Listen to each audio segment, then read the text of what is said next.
Selamat berjumpa kembali. Oleh karena kasih karunia Tuhan, kita boleh tampil kembali untuk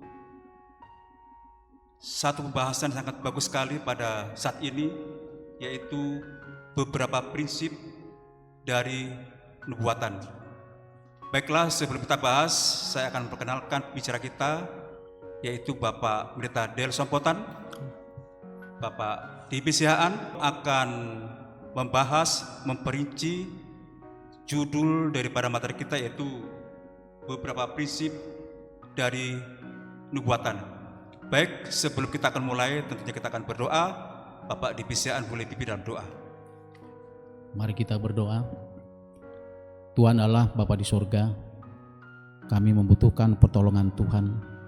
Kuasa-Mu ya Tuhan, kiranya mengurapi kami, agar hati dan pikiran kami dibukakan, sehingga kami boleh memahami maksud Tuhan dari sabda-Mu yang kami akan pelajari mengenai nubuatan ini.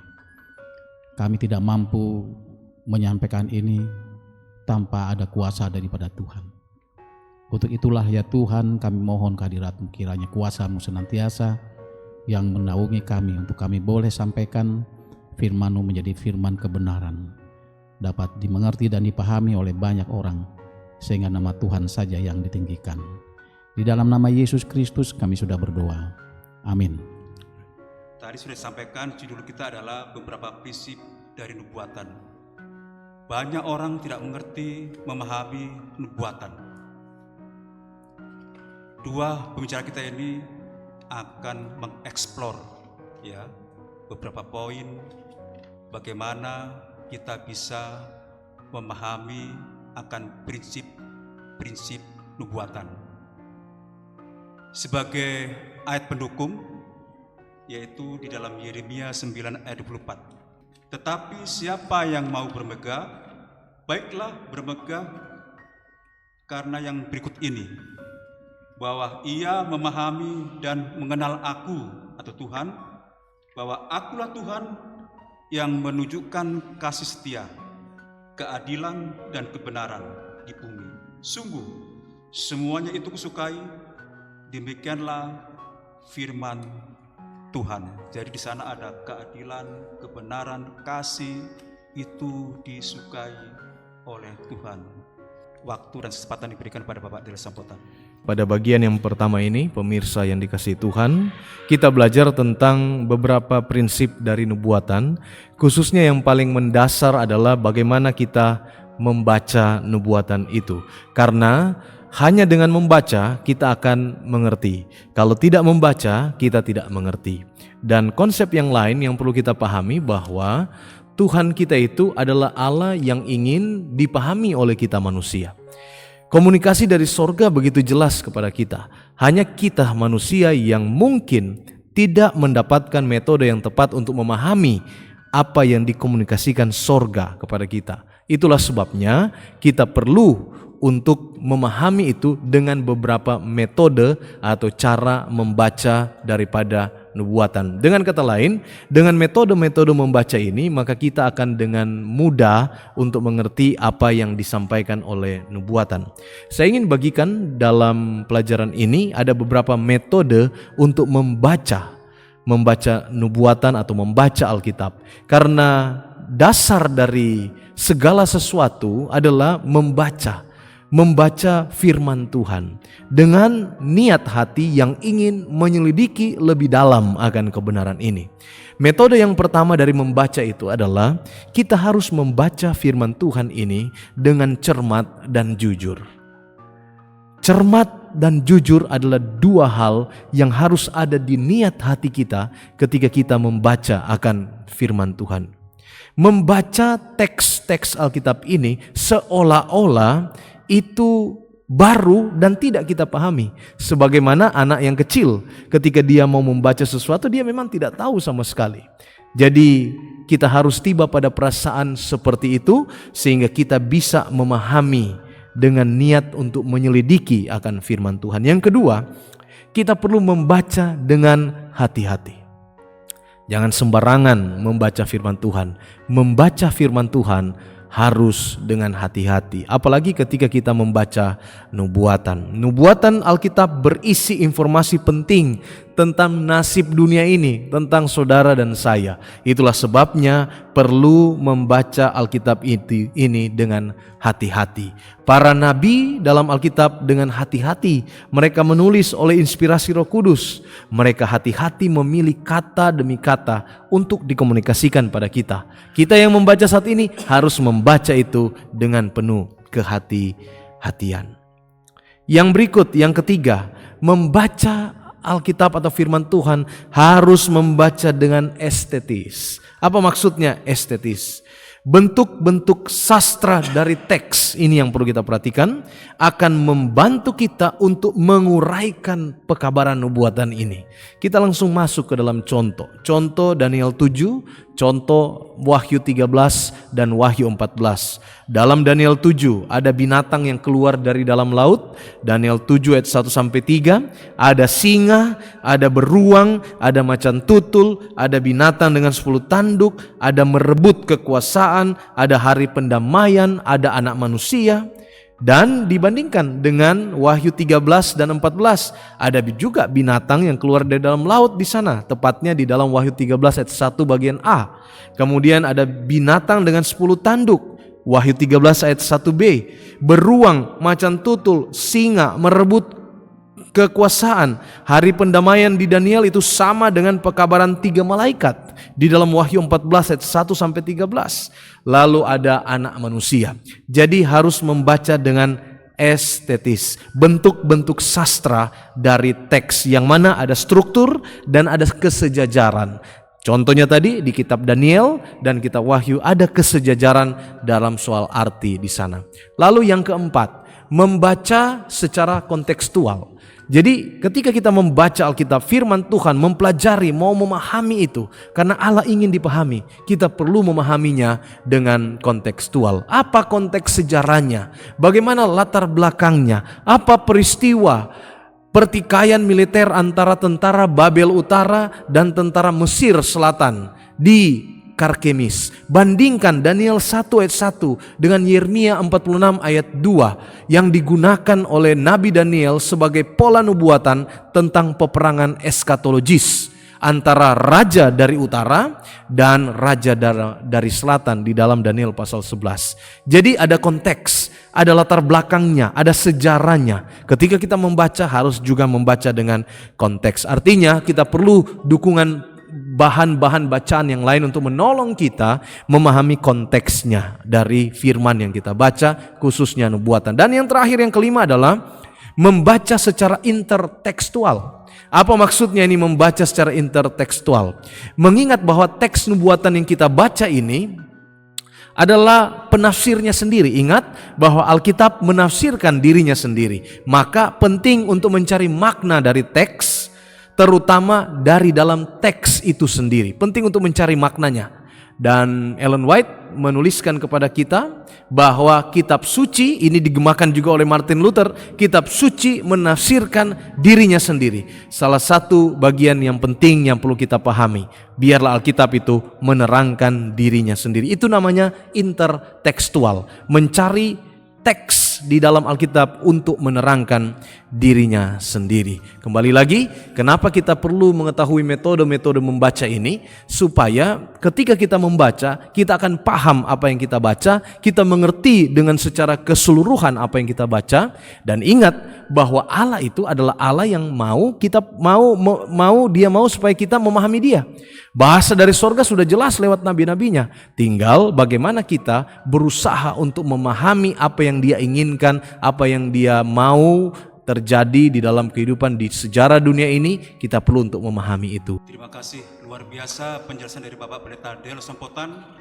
Bagaimana kita bisa memahami teks di dalam Alkitab, terlebih perihal prinsip-prinsip nubuatan. Saya tadi perhatikan ada 5 poin untuk para pendengar bisa memahami akan arti atau teks di dalam Alkitab. Yang pertama adalah membaca dengan cermat dan jujur. Yang kedua, membaca dengan hati-hati. Yang ketiga, membaca secara estetis. Yang keempat, membaca secara kontekstual. Yang kelima, membaca secara intertekstual. Semoga penjabaran yang disampaikan oleh Bapak Pendeta boleh kita coba sehingga kita boleh bisa memahami dengan doa yang sungguh-sungguh, dengan kerendah hati, kita akan mengerti akan buatan-buatan yang kita akan pelajari. Baik, terima kasih kepada Pak Pendeta. Selanjutnya kita akan mendengarkan penyampaian pemaparan dari Bapak Divisiaan yang akan membahas mengenai tema berfokus pada respon pribadi seseorang. Silakan. Baik, terima kasih untuk waktu yang diberikan kepada saya. Tentunya Tuhan menginginkan kepada kita manusia untuk mengerti dan memahami tentang rencana Tuhan bagi manusia. Itulah sebabnya ada nubuatan. Apa itu nubuatan? Nubuatan adalah wahyu Allah yang diilhamkan kepada manusia, kepada nabinya. Untuk apa itu?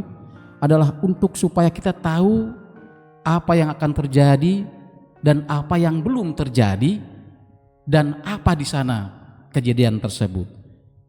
Daniel dan Wahyu ini adalah dua buku yang banyak sekali mengilhamkan atau nubuatan yang diberikan kepada kita umat-umat Tuhan, baik pada zaman dulu bahkan juga zaman sekarang. Itulah sebabnya tadi sudah disampaikan oleh pendeta bahwa kita perlu memahami bagaimana cara membaca teks yang benar.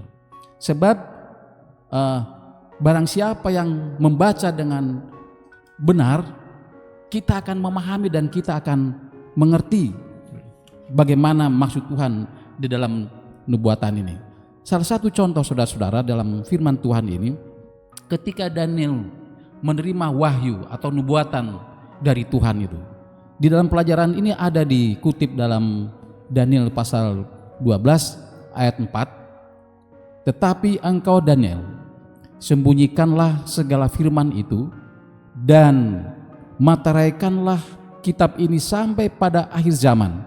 Banyak orang akan menyelidikinya dan pengetahuan akan bertambah. Pada waktu Daniel menerima nubuatan wahyu ini, dia tidak mengerti itu apa maksud Tuhan. Tetapi katakan materaikan itu, karena nanti akan banyak orang yang menyelidikinya. Saudara, ribuan tahun pada waktu zaman Daniel menerima wahyu ini, tidak ada yang dia ketahui.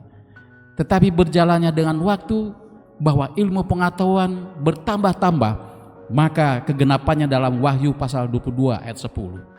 Di Wahyu 22 ayat 10 mengatakan, lalu ia berkata kepadaku, jangan materaikan perkataan-perkataan nubuatan ini dari kitab ini, sebab waktunya sudah dekat. Kalau waktu zaman Daniel katakan materaikan ini, karena belum saatnya.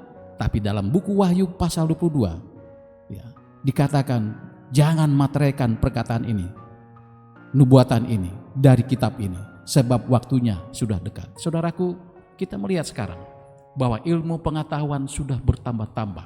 Manusia banyak menyelidiki akan firman Tuhan.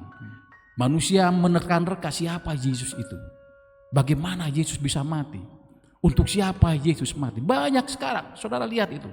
Di media-media sekarang banyak bertanya tentang Yesus. Puji Tuhan, kita memiliki nubuatan, wahyu yang disampaikan oleh nabi-nabinya kepada kita, sehingga kita tidak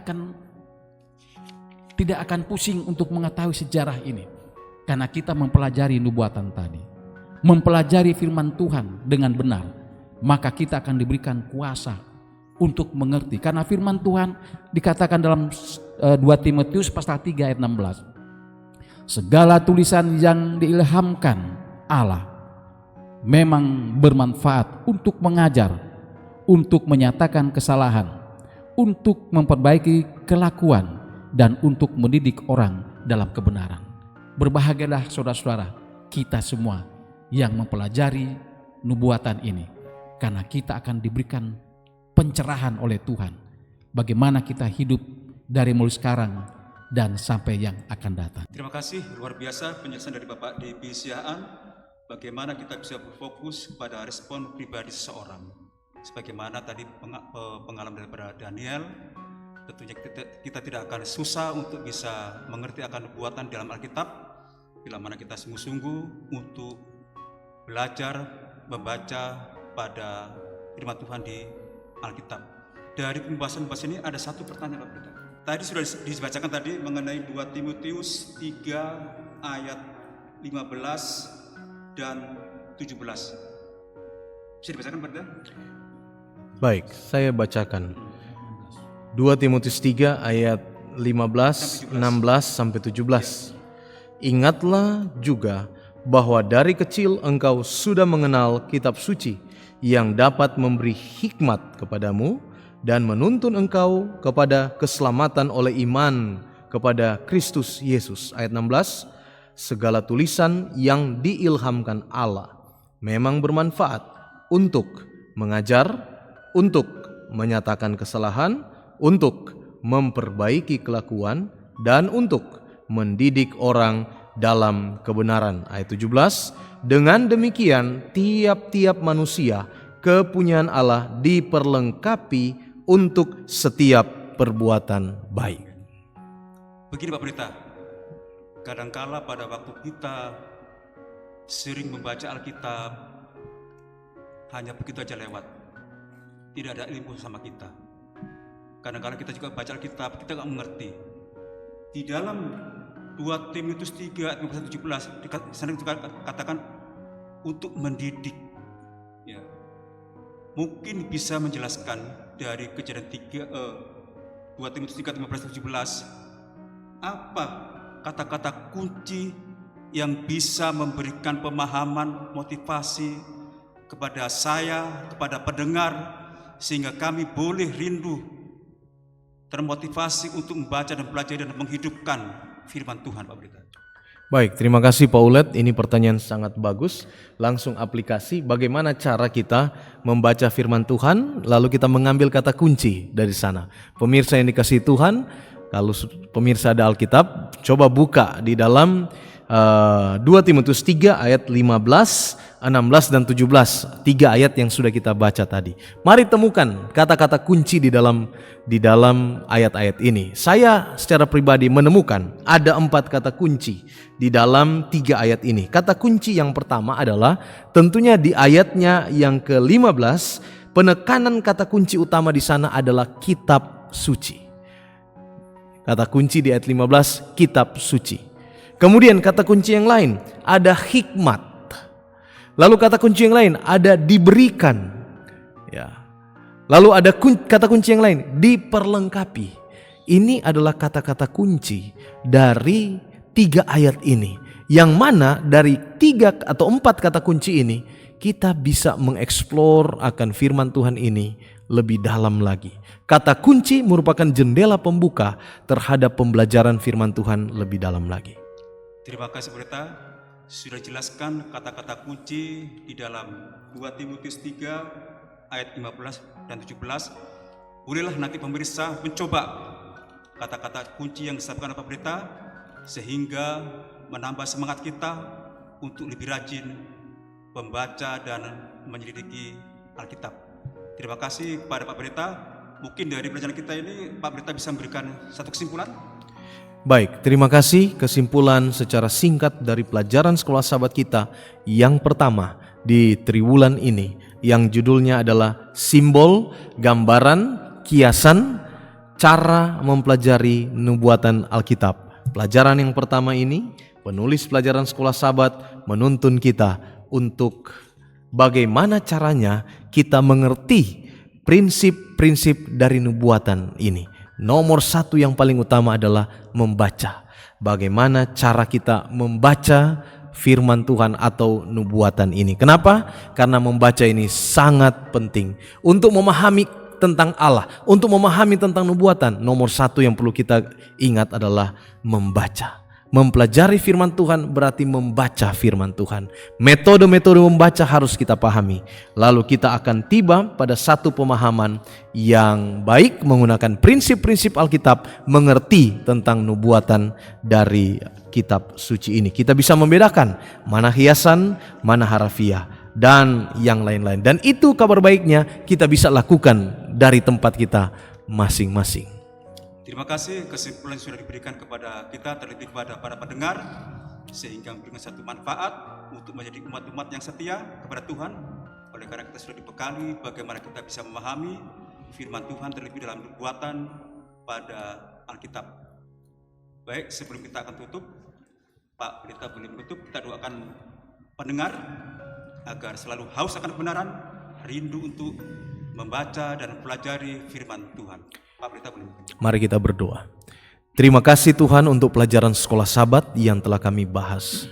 Kiranya berkat Tuhan menjadi bagian Pak Ulet, Siahaan, Pak Dedi, Siahaan, dan hamba-Mu yang telah membahas pelajaran ini.